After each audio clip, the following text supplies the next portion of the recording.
जैसा कि आप देख रहे हैं कि आज पूरे देश भर में एक प्रोपेगेंडा ईसीआई के खिलाफ, देश के लोकतांत्रिक ढांचे के खिलाफ, देश की सरकार और खासकर प्रधानमंत्री जी के खिलाफ राहुल गांधी और उनके कुछ अलायंस पार्टनर जो विदेशी ताकतों के साथ मिलके हमारे देश को दुनिया के अंदर बदनाम करने की एक साजिश कर रहे हैं। आज मैं बताना चाहता हूं कि उन्हीं के अलायंस पार्टनर यहां जम्मू कश्मीर में जिन्होंने मेरे विरोध में चुनाव लड़ा, उन्होंने पहले दिन से, चुनाव से पहले भी उनकी हरकतें क्या थी, बाद में क्या हरकतें हैं, मैं उस पर नहीं जाना चाहता। लेकिन उन्होंने ये कहा कि मुझे चुनाव के बाद कि ये जो ईवीएम है, इसमें पहले तो उन्होंने कहा, बड़े डंडोरा पेटा पूरी दुनिया को कहा कि मैं पहला दुनिया का शख्स बन गया कि जिसने रिकाउंटिंग कराई। और जब रिकाउंटिंग का दिन आया तो कहने लगे जनाब ये रिकाउंटिंग नहीं है, ये जो ईवीएम है उनकी चेकिंग है। तो जो भी उन्होंने कोर्ट में कहा, इलेक्शन कमीशन ऑफ इंडिया को कहा, जो उन्होंने रिक्वेस्ट की, हमारे डेमोक्रेसी को और केंद्र सरकार को हम धन्यवाद देना चाहते हैं कि अपोजिशन की पूरे तरीके से सुनवाई होती है। और ईसीआई को जिसके ऊपर एलिगेशन लगते हैं उसने पूरे तरीके से उनकी बात को सुना, जबकि लीगली अभी कोर्ट में चल रहा है, वो नहीं सुनना चाहिए था, मैं उस पर नहीं जाना चाहूंगा, लेकिन उन्होंने सुना उनका। तो उसके बाद उन्होंने कहा कि जो देश के अंदर ये अलायंस पार्टनर, देश के विरोध भरे अलायंस इकट्ठे हुए हैं, जो ये कहते हैं वोट हम ए को डालते हैं तो वोट बी को चला जाता है, वोट बी को डालते हैं वोट सी को चला जाता है। तो उसी को लेके जो इंडिया गठबंधन के जो अलायंस पार्टनर मेरे विरोध में जो 16,000 के करीब वोटों से हारे, और 16,000 भी कौन से थे, नेशनल कॉन्फ्रेंस और कांग्रेस, उन्होंने मिलके, तीनों ने मिलके, कुछ और भी मिले थे, और नेशनल कॉन्फ्रेंस कांग्रेस का अच्छा वोट बैंक है, उसको निकाला जाए तो उनको 4-5 हजार वोट ही मिला अपना। लेकिन फिलहाल हम कहेंगे लगभग 16,000 की एक भारी डिफीट के साथ लोगों ने हराया। उसके बाद उन्होंने कहा कि मुझे शक है जिस मशीन के ऊपर वोटिंग हुई है वहां पे वोट जो है मेरे को पड़ने चाहिए थे, वो बीजेपी को पड़े।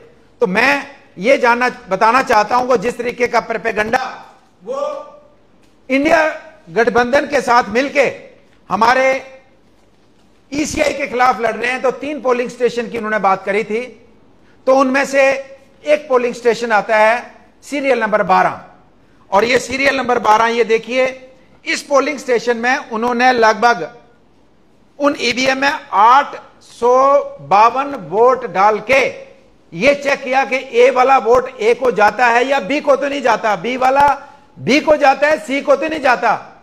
और ये वोट डालने के बाद ये सारा पूरे टोटल कितने वोट पड़े, और फिर इसकी काउंटिंग हुई वीवीपैट्स में, जितने वोट पड़े उतने ही वोट निकले। ये उनकी मौजूदगी, उनके कैंडिडेट थे, मैं साइड पे था, ये वही करवा रहे थे, हमने कोई इंटरफेयर नहीं किया, हम किसी मशीन के सामने नहीं गए। और जो मैं बात कह रहा हूं ये सारी उस समय की 1-1 मिनट की हर रिकॉर्डिंग है। तो 12 नंबर की उन्होंने बात करी थी, तो ये 12 नंबर में जितने वोट डाले उतने ही निकले वीवीपैट में, और जिसको डाले थे उसी के खाते से निकले। और उसके बाद ये एक डॉक्यूमेंट है जिसके ऊपर वही कैंडिडेट, ये उनका नाम, ये उनके सिग्नेचर देखिए, आप क्लोजअप कर सकते हैं, उन्होंने सिग्नेचर करके ये ऑथेंटिकेट किया कि जो 12 नंबर की मशीन थी इसमें कोई गड़बड़ी नहीं थी, इसमें जो भी हमने वोट डाले, जिसको डाले वो पड़े, उसी को गए, और वो वोट जितने थे उतने ही थे। तो ये उनके सिग्नेचर हैं, ये हमारे बाकी कैंडिडेट हैं, ऑफिसर के सिग्नेचर हैं। तो एक नंबर जो 3 उन्होंने मशीनें कही थी उसमें से एक का क्लियर हो गया। फिर वो कहते हैं जी 6 नंबर की मशीन, जो 6 नंबर का पोलिंग स्टेशन है उसका भी मैं बताता हूं। तो 6 नंबर का पोलिंग स्टेशन ये वाला आ गया, इसमें 6 नंबर के पोलिंग स्टेशन में ये वाला आया दूसरा डॉक्यूमेंट, इसमें लगभग वो ये वोट डालते हैं 686 वोट डाल के वो चेक करते हैं कि ए वाला वोट ए को जाता है या बी को जाता है, और फिर 686 वोट वीवीपैट से चेक होते हैं कि क्या इतने ही वोट थे, कोई उसमें जितने वोट पड़े तो वीवीपैट में तो गड़बड़ी तो नहीं थी, तो वो भी कोई गड़बड़ी नहीं आती है। फिर इस 6 नंबर के पोलिंग स्टेशन पे भी वो ये सिग्नेचर करते हैं और कहते हैं कि जनाब जो इस मशीन में जो हमने किया वो ओके है, उनके सिग्नेचर, हमारे बाकी कैंडिडेट्स के सिग्नेचर। लेकिन बाद में उसमें ये लिखते हैं, इसमें ये लिखते हैं कि ये जो मशीन लाई गई, ईवीएम लाई गई, इसमें रिजेक्ट पता नहीं क्या वर्ड लिखा था वही दिखाते हैं और उन्हें अपने हाथ से फिर लिख दिया। ये खुद कहते हैं कि इस ईवीएम में रिजेक्ट लिखा था और इसी ईवीएम को उन्होंने ट्रायल किया और इसी ईवीएम में ट्रायल में वो 100% ओके हुई। उनके मुताबिक जो रिजेक्ट जो बता रहे हैं उसमें भी ओके रिपोर्ट आ रही है। तो फिर इलेक्शन कमीशन ऑफ इंडिया गड़बड़ी कहां कर रही है? तो 2 पोलिंग स्टेशन 12 और 6 जिसके लिए उन्होंने अप्लाई किया था। फिर आते हैं कि 3 नंबर का पोलिंग स्टेशन जिन्हें उन्होंने अप्लाई किया था कि इसमें भी इसी तरीके से हम ट्रायल करना चाहते हैं। तो 3 नंबर का जो पोलिंग स्टेशन था उसके बजाय 2 को उन्होंने चुना और 2 की ये रिपोर्ट आती है। 2 में ये वोट डालते हैं जनाब, 521 वोट डालते हैं और 2 नंबर का जो पोलिंग स्टेशन है उसकी ये डिटेल है, उसमें भी ये साइन करते हैं कि इस वाली मशीन में भी कोई गड़बड़ी नहीं है, जितने वोट डाले उतने ही वीवीपैट में चेकिंग में आए और जिसको जो वोट डाला उसी को गया, कोई गड़बड़ी नहीं है। अब शोर डालते एक पेज निकाल के कि जनाब ये मशीनें खराब हैं, ये मशीनें खराब हैं। ये वाला पेज सभी पूरी दुनिया को दिखाया जा रहा है कि जनाब ये नॉन फंक्शनल है, नॉन फंक्शनल है। तो मैं आपको ये बताना चाहता हूं कि मैं लगभग 2 घंटे लेट गया।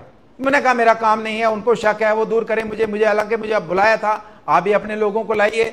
लेकिन मैंने कहा ये कोई मेरा तो मसला है नहीं।